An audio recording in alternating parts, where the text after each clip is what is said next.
저 진심이에요. 여러분 안녕하세요. 진심으로 진행하는 박경림입니다. 반갑습니다.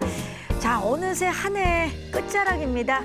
이거 돌아보면 우리 교육에도 참 많은 변화가 있었습니다.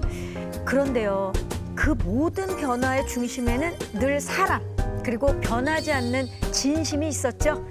자, 늘 그랬지만 앞으로도 더 깊이 그리고 진심으로 소통하고 더 따뜻하게 진심으로 공감하는 이야기로 교육의 변화를 함께 나눠보도록 하겠습니다. 자, 변화의 시대일수록 가장 큰 힘은 결국 진심 아닐까요? 그 진심으로 앞으로 여러분과 함께 하겠습니다. 교육의 진심, 지금 시작합니다.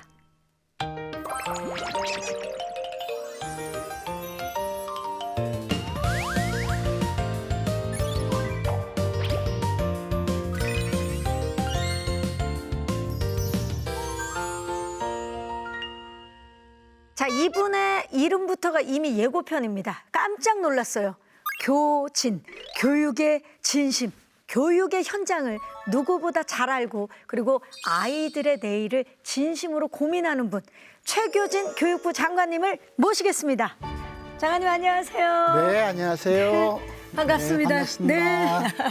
너무 놀랐어요. 오늘이 이제 첫 출연이시잖아요, 장관님. 네. 네. 근데 이름부터가 어떻게 프로그램이랑 너무 찰떡 아닙니까? 교육의 진심, 요즘 뭐 별다줄, 별걸 다 줄인다고 하는데 교육의 진심을 딱 줄이면 교진. 이게 좀 운명 아닙니까? 그렇게 말씀하시니까 꼭 운명 같은데요. 어쨌든 이름처럼 교육의 진심이 되도록 노력하라는 뜻으로 알고 늘 그런 마음으로 임하겠습니다. 진짜 이름값 한번 제대로 해보겠습니다. 각오가 너무 멋진데 이름값 한번 제대로 해보겠다. 교육에 정말 진심이다. 진심이시죠? 네. 네, 좋습니다. 자, 그러면 첫 시간 우리 장관님과 함께 나눌 오늘의 이야기 궁금합니다. 어떤 이야기일까요?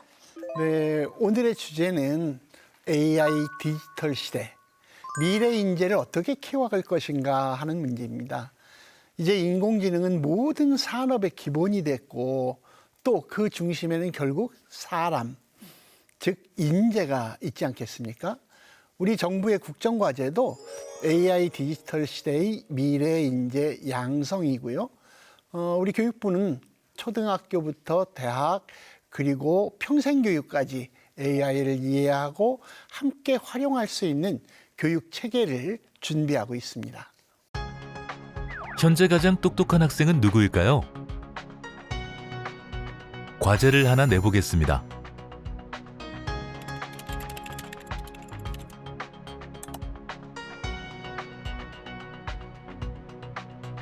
보신 것처럼 생성형 AI는 완성도 높은 에세이를 순식간에 완성하고 복잡한 질문에도 바로 답합니다. 사람이 몇 시간, 며칠 만에 해내는 일을 단 몇 초 만에 해내는 것이죠. 우리는 이제 사람의 처리 능력을 월등히 뛰어넘는 AI와 함께 살고 있습니다. 이런 AI의 등장은 교육계에 큰 파장을 불러일으켰는데요. 실제로 세계적인 학술지 네이처의 한 기사에 따르면 10명 중 약 9명의 대학생이 AI를 사용한다고 합니다. AI 시대에 따른 교육 변화는 선택이 아닌 필수. 그렇다면 AI에 대체되지 않고 AI를 주도하기 위해선 어떤 교육이 필요할까요? 대한민국의 국가 경쟁력을 높이는 미래 인재 양성, 그 해답을 찾아봅니다. 이제 국가 경쟁력은 기술고 자체보다 그 기술을 어떻게 활용할 인재를 키우느냐에 달려있지 않을까요? 네, 그렇습니다. 이제는 인공지능 기술 그 자체보다 그 기술을 얼마나 잘 이해하느냐, 그리고 얼마나 창의적으로 활용할 수 있는 사람을 길러낼 것인가, 이게 더 중요해졌지요. 결국 국가 경쟁력이라고 하는 것도 인공지능을 다양한 산업 현장에서 어떻게 잘 활용할 수 있는 인재를 키워내느냐에 달려 있다고 생각합니다. 맞습니다. 장관님 말씀처럼 이제는 기술이 아니라 그 기술을 다루는 그 사람을 기르는 것이 경쟁력이 된 시대입니다. 그렇다면 어떤 인재를 또 어떻게 키워야 할지 이야기를 지금부터 나눠봐야 할 것 같은데요. 함께해 주실 분들을 모셔보도록 하겠습니다. 네, 반갑습니다. 안녕하십니까, 장관님. 네. 반갑습니다. 또 반갑습니다. 네, 안녕하세요. 네, 반갑습니다. 두 분 자리해 주시기 바랍니다. 자, 직접 소개를 좀 부탁드릴까요? 네, 저는 카이스트에서 AI와 AI 반도체를 연구하고 있습니다. 저도 장관님처럼 AI의 진심입니다. 김정호입니다. 김정호 교수님이십니다. 반갑습니다. 네, 반갑습니다. 네, 안녕하세요. 저는 남성중학교에서 정보교과를 가르치고 있는 교사 유미입니다. 지금은 AI 정보교육 중심학교를 운영하며 아이들이 새로운 세상에 나갈 힘을 기르는 교육을 하고 있습니다. 진짜 교육에 진심인 분들이 지금 함께하고 계시는데, 자, 그렇다면 지금부터 본격적으로 이야기를 나눠보도록 하겠습니다. AI가 이제는 일상 속으로 깊숙이 들어왔습니다. 그게 너무나 느껴지거든요. 자, 김정호 교수님, 지금의 AI 기술 어느 정도로 와 있다고 생각하세요? 이제 미래 AI가 시대가 점점 다가오고 있는데요. 한 10단이 최종 단계라면 저는 1단에서 2단 정도 지금이? 와 있는 것 같습니다. 예. 그래서 역사적으로 보면 10년 전에는 인공지능이 판별형 인공지능이라고 그랬어요. 사진을 보고 판독하고 바둑을 잘 두고 결정을 잘 내리는 거죠. 지금은 이제 생성형 인공지능이라고 합니다. 그렇죠. 글도 쓰고 그림도 그려주는데 곧 이제 영화도 만들어줄 것 같아요. 음악도. 그래서 우리가 생성 인공지능을 갖고 있다라는 거는, 핸드폰으로 접속한다는 거는 내 능력에 베토벤, 세익스피어, 이세돌, 손흥민까지 다 갖고 있다는 겁니다. 그러면 인공지능을 갖고 있느냐 아니냐가 개인이나 기업이나 국가가 완전히 차별이 돼버리는 거죠. 더 나아가서 곧 이제 에이전틱 AI가 등장할 겁니다. 에이전트. 예, 그 단어를 자꾸 듣게 되실 텐데 저를 대신해서 다 일을 해주는 겁니다. 지금은 시킨 일만 해주는데 아예 계획 세우고 결과까지 되는 거죠. 더 나아가서 한 10년쯤 후에는 피지컬 AI가 등장하는데, 피지컬 AI요? 로봇에 이제 인공지능이 들어가는 겁니다. 그러면 그것을 갖고 있는 1%의 사람만 인간답게 살고 나머지 99%는 어떻게 살아야 될지 모르는, 경제적이든 사회적이든 육체적이든 그런 시대가 예측이 됩니다. 그거를 극복할 수 있는 유일한 방법이 교육이라고 저는 보는 겁니다. 그래서 교육부 장관님이 중요하고 우리 선생님이 중요한 겁니다. 와, 지금 시작부터 교수님 말씀을 들으니까 이 교육이 얼마나 중요한지도 알겠고, AI의 기술이 앞으로 얼마나 무궁무진할지도 너무나 상상이 되네요. 예, 단점이 없는 건 아닌데 예. 일단 우리보다 강력합니다. AI가 사실 일상에 굉장히 지금 깊숙이 들어왔다라고 이미 느끼고 있거든요. 우리 아이들에게 필요한 능력도 굉장히 많이 달라진 것 같거든요. 우리 유미 선생님이 보시기에 지금 아이들에게 가장 꼭 필요한 힘은 뭐라고 생각하십니까? 네. 지금 아이들에게 가장 중요한 능력이 디지털 소양, 그리고 그거를 바탕으로 문제를 해결하는 능력이라고 생각을 합니다. 자, 아이들은 이미 일상에서 AI를 자연스럽게 쓰고 있지만 어떻게 질문을 하고, 그다음에 어떻게 판단을 하고, 그다음에 어떻게 활용해야 되는지에 대해서는 학교에서 제대로 교육을 해야 된다고 생각을 합니다. AI가 왜 이런 대답을 하는지, 그리고 무엇을 기준으로 작동하는지, 그리고 아이 스스로 데이터를 보고 판별하는 힘을 키우는 데 집중해야 합니다. 결국 AI 시대의 아이들이 갖춰야 하는 건 기술을 아는 힘이 아니라 기술을 제대로 쓰는 힘이라고 생각합니다. 아는 힘보다 더 중요한 건 제대로 쓰는 네. 힘, 능력이 필요하다. 근데 진짜 AI에게 어떤 질문을 하느냐에 따라서 답은 너무나 달라질 수 있기 때문에 맞아요. 네. 어떻게 쓰느냐가 중요하다는 건데, 자, 그렇다면 이 시대의 변화 속에서 우리 교육은 어떻게 달라져야 할까요, 장관님? 이제 인공지능 시대를 살아갈 우리 아이들은 인공지능을 이해하고 활용하는 능력은 말할 것도 없고 창의력 그리고 의사소통 능력까지 함께 갖추어야 될 겁니다. 그리고 이런 변화된 시대적 요구에 맞춰서 교육도 함께 달라져야 되겠지요. 이제는 학교 수업 안에서도 다양한 인공지능 학습 도구를 적극적으로 활용해서 우리 학생들이 인공지능에 좀 더 익숙해지고 친근하게 느낄 수 있도록 해야 하고 또 그 과정에서 윤리적으로 기술을 활용하는 경험을 쌓을 수 있게 하는 것이 매우 중요할 겁니다.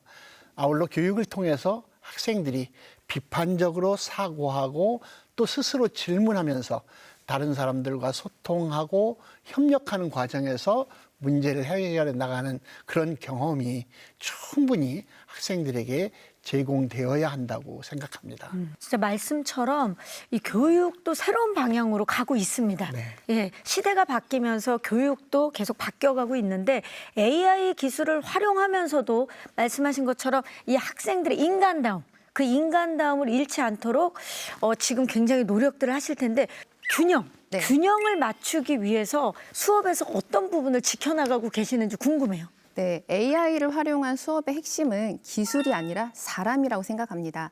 그래서 수업에서도 AI가 모든 걸 대신해주는 경험보다는 더 토론하고 그다음에 더 창의적으로 표현할 수 있도록 하는데 초점을 하고 있습니다. AI는 결국 도구일 뿐이고 그 도구를 통해서 서로의 생각을 이해하고 공감하고 아이들이 함께 해결하는 힘을 키우는 것이 교실에서 지켜야 될 인간다움이라고 생각합니다.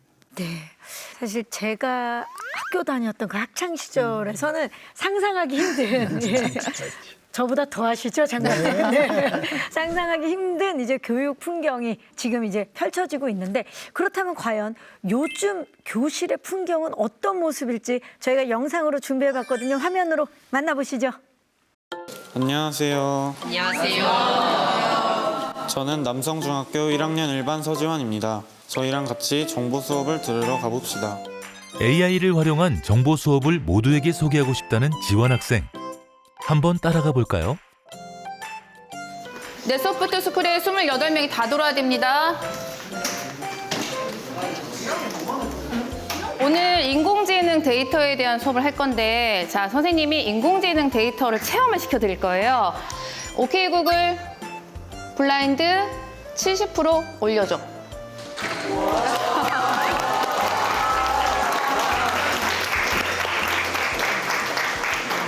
인공지능에서 사용하는 데이터는 어떤 데이터를 활용하는지에 대해서 알아보는 활동입니다. 자, 우리가 손쉽게 촬영할 수 있는 가위바위보 모델 만들기 해볼게요. 저희는 오늘 티처블 머신이라는 사이트를 활용해서 사진 데이터, 목소리 데이터, 자세 데이터를 학습을 시켜서 분류를 하거나 탐지를 해서 어떤 종류인지 구별할 수 있는 프로그램으로 만들었습니다. 28명의 학생이 만든 프로그램 중 유독 눈에 들어오는 지환이의 프로그램. 그래서일까요? 친구들의 질문 세례를 한 몸에 받고 있는데요.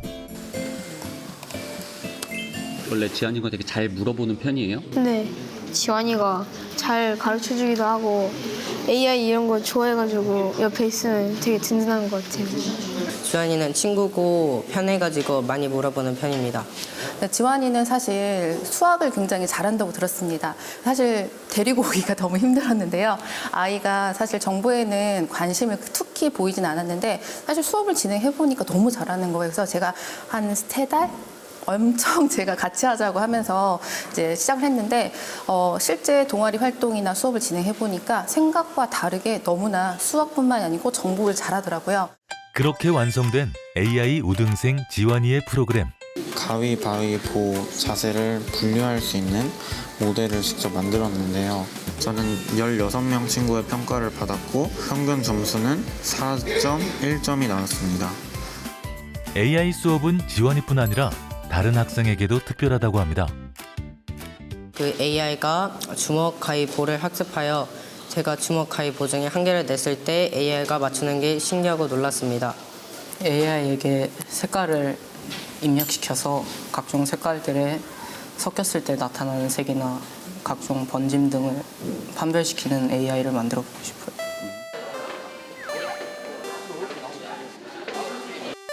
모두가 기다리던 점심시간. 그런데 요지부동인 지환이. 왜 정보실에 남아있는 건가요? 저희 학교가 점심을 3학년, 2학년, 1학년이 순서대로 먹고 있어서 기다리면서 친구들이랑 형들이랑 같이 동아리에서 시간을 보내고 있습니다. 쉬는 시간에도 놀지 않고 친구들과 프로그래밍을 한다는데요. 갈고 닦은 실력으로 AI 대회에 출전해 수상까지 했다고 합니다. AI 수업을 듣게 된 후로 학교가 더욱 즐겁다는 지환이. 평범한 학생이었던 지환이가 AI에 빠지게 된 이유는 과연 뭘까요? 그냥 교과서에 있는 공부를 하다 보면 다른 사람이 이미 만들어져 있는 걸 배우고 알아보는 느낌이 좀 큰 반면에 정부 시간에는 이제 생성형 AI라고 부르는 것처럼 원래 없던 것을 새롭게 생성해서 창의적으로 배울 수 있는 게 다른 과목에 비해서 조금 더 메리트가 있다고 생각했습니다.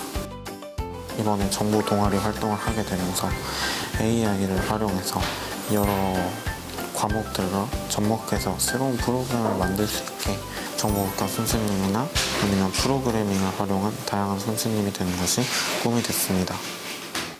대한민국 모든 교실에 AI가 들어오는 그날까지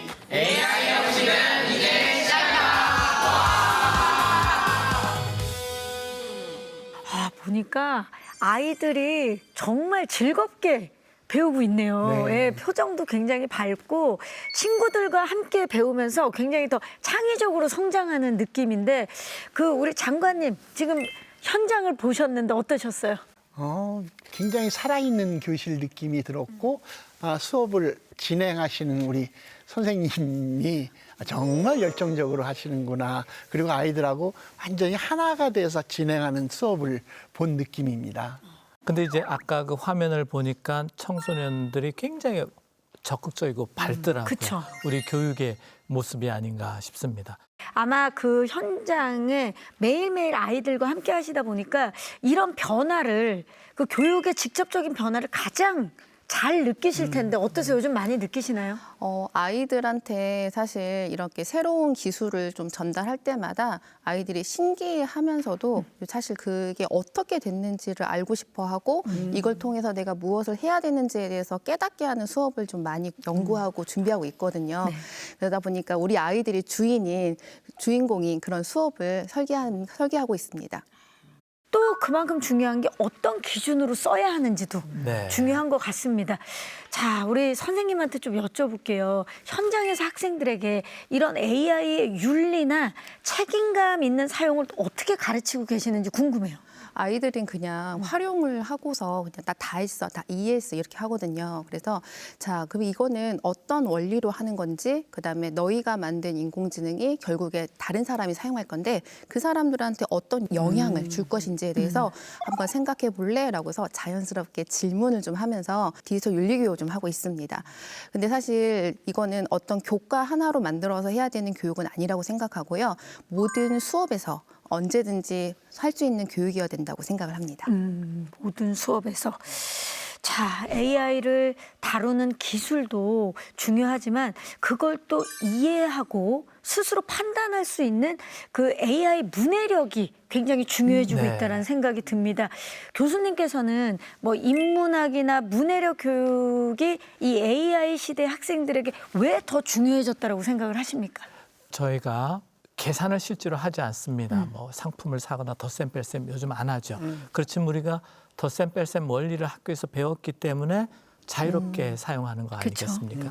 마찬가지로 저는 국영수 수준은 아니더라도 중학교부터 AI 원리에 대해서 배우고 실습해야 되지 않느냐 이렇게 생각하고요.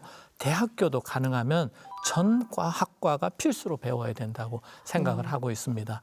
시대는 계속 빠르게 변하고 기술의 발전도 너무나 빠르게 변하니까 교육 현장이 또 거기에 발맞춰서 변화돼야 되지 않을까라는 생각이 드는데 조금 전에 저희가 영상으로 봤던 이 남성중학교가 그 중점학교라고 하셨는데 이 중점학교를 확대한다거나 아니면 정부에서는 지금 또 어떠한 지원들을 준비하고 계시는지 장관님 궁금합니다. 네, 지금 저희가 함께 본 그 남성 중학교처럼 AI 중점 학교는 다른 일반 학교보다는 인공지능 관련 수업을 좀 더 많이 하고 또 수업뿐만 아니라 AI와 관련된 동아리 활동 또 다양한 체험 활동 이런 것들을 함께 운영하는 학교입니다. 교육부는 올해 기준으로 해서 30개 학교에서 지금 AI 중점 학교를 운영하고 있는데요. 2028년까지 2,000개 이상으로 늘릴 계획이에요. 이렇게 만들어진 학교들이 새로운 인공지능 교육의 모델이 되고 쌓은 경험이 주변 학교로 이게 확산될 수 있게 앞으로 학교와 선생님들께 정말 많은 지원을 해 나가려고 하고 있습니다. 교육부의 역할이 정말 중요합니다. 네. 예. 그 학생들의 배움만 바뀌는 건 아닙니다. 또 학생들과 함께하는 우리 선생님들도 AI를 활용해서 업무랑 이제 수업을 굉장히 새롭게 또 바꾸고 계시는데, 그렇다면 실제 현장에서는 이 AI가 선생님들의 업무와 수업을 어떻게 바꾸고 있는지 궁금하거든요. 그 변화를 또 저희가 영상으로 준비해봤습니다. 함께 현장으로 가보시죠. 충청북도 단양군에 있는 한 초등학교.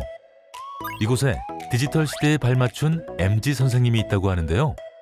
안녕하세요. 저는 충북 단양 매포초등학교에서 조금은 특별한 아이들과 함께하고 있는 특수교사 김대한이라고 합니다. 특수교사로 일한 지 어느덧 6년 차. 하지만 교육에 대한 열정만큼은 신입교사 못지않다고 합니다. 수업이 모두 끝난 방과 후 선생님만의 특별한 업무가 시작됩니다. 그러니까 수업이 끝나도 다시 시작이시는 거죠. 선생님 지금은 뭐 하고 계신 거예요? 지금은 특수교육 대상 학생들의 행동 수정을 위한 AI 사회적 상황 이야기 제작기라는 프로그램을 만들고 있습니다. 수업용 프로그램을 생성형 AI로 직접 만든다는 김대한 선생님. 프로그램을 개발하고 계시는구나. 지금까지 선생님이 만든 프로그램만 무려 6개라고 하는데요. 그중에서 수업 시간에 가장 많이 사용하는 프로그램은 바로 시지각 놀이터입니다. 선생님들이 정말 저렇게 열심히 아마 전 세계 선생님들 중에 가장 열심히 자기 개발하고 그러실 거예요. 근데 그거는 교육부에서 환경을 좀 잘 구축해 주셔서 그런 것 같아요. 요즘엔 바이브 코딩이라고 해서 선생님들이 수업에 활용할 수 있도록 하는 인공지능을 사용할 수 있거든요. 다른 글자, 다른 그림 찾기, 선긋기 등 총 10가지의 게임을 할 수 있는 프로그램입니다. 제시된 단어는 사과입니다. 그런데 일반적인 교육과정과는 다소 거리가 멀어 보이는데요. 이 매포초등학교 처음 오면서 지적장애 아이를 만나게 되었습니다. 근데 그 지적장애 아이가 6이나 9, 고나 9 같은 겨울을 비쳤을 때 반사되는 글자나 그림이나 숫자가 비슷한 그런 것들을 인식하는 데 어려움이 있더라고요. 그것의 원인을 분석하다 보니까 시지각의 어려움이 있다는 걸 알게 되었고, 그러면 이 시지각의 어려움을 좀 더 효과적이고 재밌게 향상시킬 수 있는 방법은 무엇이 있을까라는 생각을 하게 되었고, AI 기능을 활용해서 프로그램을 만들고자 하는 생각이 들어서 만들어서 직접 아이들과 함께 하니까 아이들 반응도 재밌고 그에 따른 저도 개발하는 재미가 생기게 되었습니다. 학교가 디지털 선도학교로 운영돼 모든 학생들에게 태블릿이 보급되면서 AI 프로그램에 대한 접근성이 좋아진 것도 큰 도움이 됐다고 합니다. 한 발짝 더 나아가 학생뿐만이 아닌 선생님들을 위한 프로그램까지 만들었다는데요. 교사들을 위한 프로그램은 생성형 AI 기반 IP 프로그램이라는 게 있습니다. IP란 개별화 교육 계획을 뜻하는데, 개별화 교육 계획이란 특수교육 대상 학생의 장애 정도, 특성, 교육적 요구를 반영하여서 교육 목표를 세우고 그를 실행하는 것을 뜻합니다. 이는 특수교육법에 의해서 30일 이내에 적용되어야 되는데, 이러한 개별화 교육 계획 업무는 너무 많은 업무적인 부담을 주었기 때문에 특수교사 선생님들께 업무 부담을 조금 더 경감시켜드리고자 제가 프로그램을 개발하게 되었습니다. 심혈을 기울여 개발한 프로그램은 다른 선생님들을 위해 무료로 배포까지 했는데 반응이 폭발적이었습니다. 처음에는 버퍼링이 더 많아서 안 된다는 점도 많이 이렇게 들어오고, 그 추후에 업데이트를 통해서 많은 도움이 되었다고 이렇게 피드백을 받았습니다. 여기에 특수교사뿐만 아니라 일반 교사를 위한 프로그램도 만들었다는 김대한 선생님. 이름부터 든든해지는 AI 부장님. 학교 업무를 처리하는 과정에서 궁금한 점이 생길 때마다 질문을 입력하면 AI가 분석한 빅데이터를 종합해서 해결책을 제시해준다고 합니다. 다양한 업무 등을 AI한테 이제 학습을 시켜서 선생님들이 이제 업무에 대한 궁금사항을 AI한테 물어보면 보다 전문적인 답변을 해주는 프로그램인데요. 이를 통해서 선생님들이 업무 추진을 함에 있어서 좀 더 빠르고 정확하게 업무 추진을 할 수 있다고 생각합니다. 그렇다면 선생님이 생각하는 생성형 AI 활용의 가장 큰 장점은 무엇일까요? 학생의 정보, 학생의 학습 수준 등을 AI가 수집하고 가공하여서 지금처럼 하나의 교과서가 아닌 학생들마다 교과서가 자신에게 맞는 교과서로 다 제공될 수 있도록 AI가 교육에 많은 발전을 이바지할 수 있다고 생각합니다. 많은 선생님들께서 AI 프로그램을 쓰시고 있는 것으로 알고 있습니다. 근데 AI 프로그램을 어떻게 써야 될지에 대한 고민도 많이 하실 텐데 AI를 너무 맹신하지 말라는 말씀을 드리고 싶습니다. AI가 가공하는 정보들이나 이렇게 제공하는 정보들은 정말 잘된 정보라고 생각될 정도로 정말 결과가 멋진데요. 하지만 그러한 정보들을 직접 실행하고 또 판단하는 것은 교사의 몫이라고 생각합니다. AI를 보조 수단으로만 사용해야지 절대적인 수단으로 사용하게 되면 자칫하면 AI가 원하는 방향으로 교사가 끌려가는 상황도 이루어지지 않을까 싶다는 생각도 듭니다. 교실을 넘어 행정 업무까지 학교에서의 AI 혁신은 이미 시작됐습니다. 하지만 아직까진 조금 어렵게 느껴지는데요. 과연 대한민국의 모든 교실에 AI가 들어오는 그날이 올 수 있을까요? 와, 보니까 AI가 뭐 단순히 업무를 줄여주는 거를 넘어서서 교사에게 새로운 역할을 만들어주고 있는 느낌이 들어요. 지금 매포초 선생님처럼 교사들이 AI를 이용해서 활용해서 수업과 평가 방식을 바꾸는 사례가 지금 현재 굉장히 많아지고 있는 걸로 아는데 그 유미 선생님은 현장에서 AI를 활용하시면서 가장 크게 느끼는 변화가 어떤 거세요? 사실 저는 지금 아이들한테 AI를 좀 활용한 수업을 하고 있는데요. 네, 실제로. 사실 저희 교과 자체의 원리를 배울 수 있는 수업도 하긴 하지만 다른 단원에서는 이제 활용할 수 있는 수업을 하고 있습니다. 근데 사실 저희 정보교과는 아이들의 학습 격차가 굉장히 심하거든요. 그러니까 어떤 아이는 프로그래밍을 처음 배우는 친구도 있고 어떤 아이는 파이썬을 혼자 연습하면서 이미 되게 잘하는 친구도 있단 말이에요. 근데 그럴 때는 사실 아이들한테 각자의 속도에 맞춰서 아이들한테 난이도에 맞는 학습을 시켜주는 게 굉장히 중요한데요. 같은 교실인데 다른 난이도를 갖고 있는 학생이 같은 수업을 할 수 있도록 해주더라고요. 그리고 이제 평가적인 부분에서는 사실 저희는 정답을 맞추는 지금 수업을 하면 안 되잖아요. 네. 그렇죠. 정답이 있는 수업이 아니라 아이들 하나하나 아이들의 과정을 문제 해결하는 과정을 이제 평가하게 되더라고요. 그래서 아이들한테는 정답을 맞추는 게 아니고 아이들이 이제 어떤 정답이 없는 문제를 해결하는 과정을 좀 줄 수 있는 평가도 할 수가 있었습니다. 그러니까 사실 예전에는 아이들의 격차가 있더라도 실력이 다 다르더라도 어쩔 수 없이 일방적인 수업을 할 수밖에 없었는데 지금은 그 실력에 맞춰서 또 수업을 할 수 있는 변화가 생긴 건데 이런 변화가 교사들에게는 어떤 의미를 준다고 우리 교수님께서 생각하십니까? 우리 정보 선생님들은 또 노력해서 굉장히 좋은 수업을 하는데 저는 모든 선생님들이 다 AI를 잘 활용을 해서 학생들이 활용해서 어떤 공부를 할 수 있게 이렇게 지도자 역할을 해야 되지 않는가 이렇게 생각합니다. 그래서 모든 선생님들이 AI 공부를 하고 자기 과목에 적응할 수 있도록 그런 인프라나 이런 제도나 또는 이제 선생님들한테 기회를 주었으면 하는 그런 생각이 듭니다. 네, 결국 그 AI 시대의 교육은 결국 교사로부터 시작된다고 해도 과언이 아니기 때문에 이 교사분들을 위한 지원이 중요하거든요. 네. 어떻게 좀 준비를 하고 계십니까? 네, 네. 지금 교수님께서 말씀하신 것처럼 현장에 계시는 선생님들이야말로 새로운 시대, 인공지능 시대의 문을 활짝 열어줄 수 있는 열쇠, 키를 가지고 계신 분들이 아닐까 생각합니다. 그래서 교육부도 지속적으로 우리 선생님들에 대한 연수를 개발하기도 하고 학교별로 맞춤형 컨설팅을 진행하기도 하고 어쨌든 선생님들의 AI 시대 전문성을 높이기 위한 프로그램을 운영하고 있습니다. 또 현장에는 이미 AI 교육에 뛰어난 전문성을 가진 선생님들도 여기 유미 선생님처럼 많이 계시지요. 이런 선생님들이 중심이 돼서 다른 선생님들과 함께 경험을 나누고 그 노하우를 나누면서 함께 성장할 수 있도록 교사 학습 공동체를 운영할 수 있게 하고 이 학습 공동체에 대한 지원도 점점 확대해 나갈 계획입니다.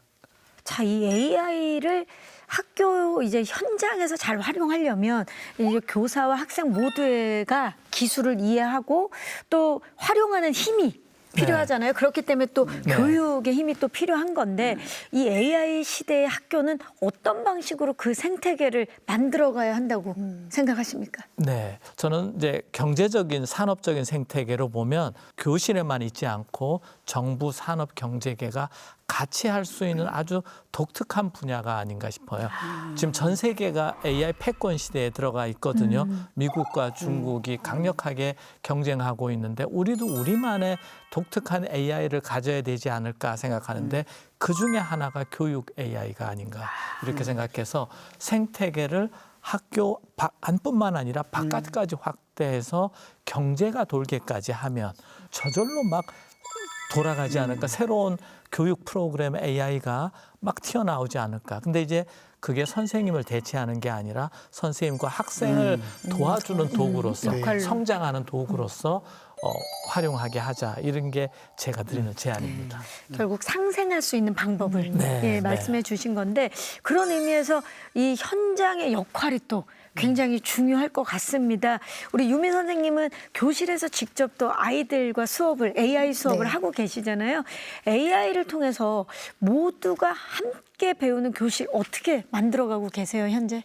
AI를 활용하는 그 도구를 조금 제 교과에 적용을 해서 사실 빠른 친구들하고 느린 친구들이 있어요. 그쵸. 근데 이제 느린 친구들은 내가 하나하나씩 설명해 달라고 한다든지 아니면 좀 쉽게 설명해 줘. 사실 교사가 1대1로 붙어서 해주면 되게 좋겠지만 사실 학교 현장은 쉽지가 않거든요. 이제 그런 거를 AI한테 물어가면서 도움을 받고 그다음에 요즘에 빠른 친구들은요 굉장히 좀 더 깊은 걸 원합니다. 예를 들면은 나 이거를 한번 다시 최적화 한번 시켜줄래? 또 알고리즘을 비교해서 설명해줘. 사실 그런다면 아이들이 좀 더 깊이 있는 수업을 하면서 그 아이한테 맞춤으로 수업을 좀 진행할 수가 있을 것 같아요.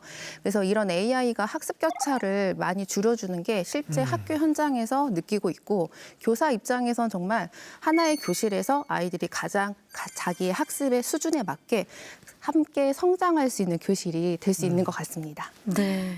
AI 기술이 사실 잘만 쓰이면 학습에 어려움을 겪는 학생들에게도 굉장히 큰 도움이 될 거고 그 격차를 줄일 수 있는 방법이지 않을까 지금 또 선생님의 말씀을 들으니까 그런데 교육 사각지대에 놓인 학생들도 분명히 있잖아요. 그 학생들에게도 도움이 될 수 있는 방법이지 않을까. AI가 새로운 기회를 줄 수 있지 않을까라는 기대도 되는데요. 이 장관님께서는 AI가 어떻게 하면 진짜 모두를 위한 교육으로 자리 잡을 수 있다고 생각하십니까?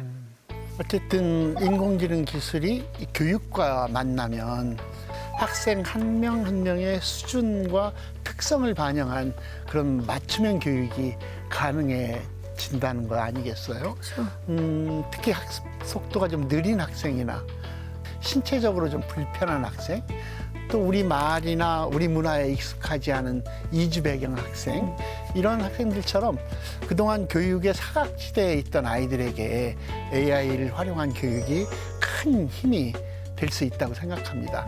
정말 이렇게 된다면 정말 우리가 늘 이야기하고 꿈꾸는 단 한 명의 아이도 놓치지 않는 모두를 위한 교육, 이 꿈이 현실이 될 수도 있지 않을까요? 현실이 되게 만들어 주셔야 됩니다. 네, 장관님 역할이 굉장히 크세요. 예.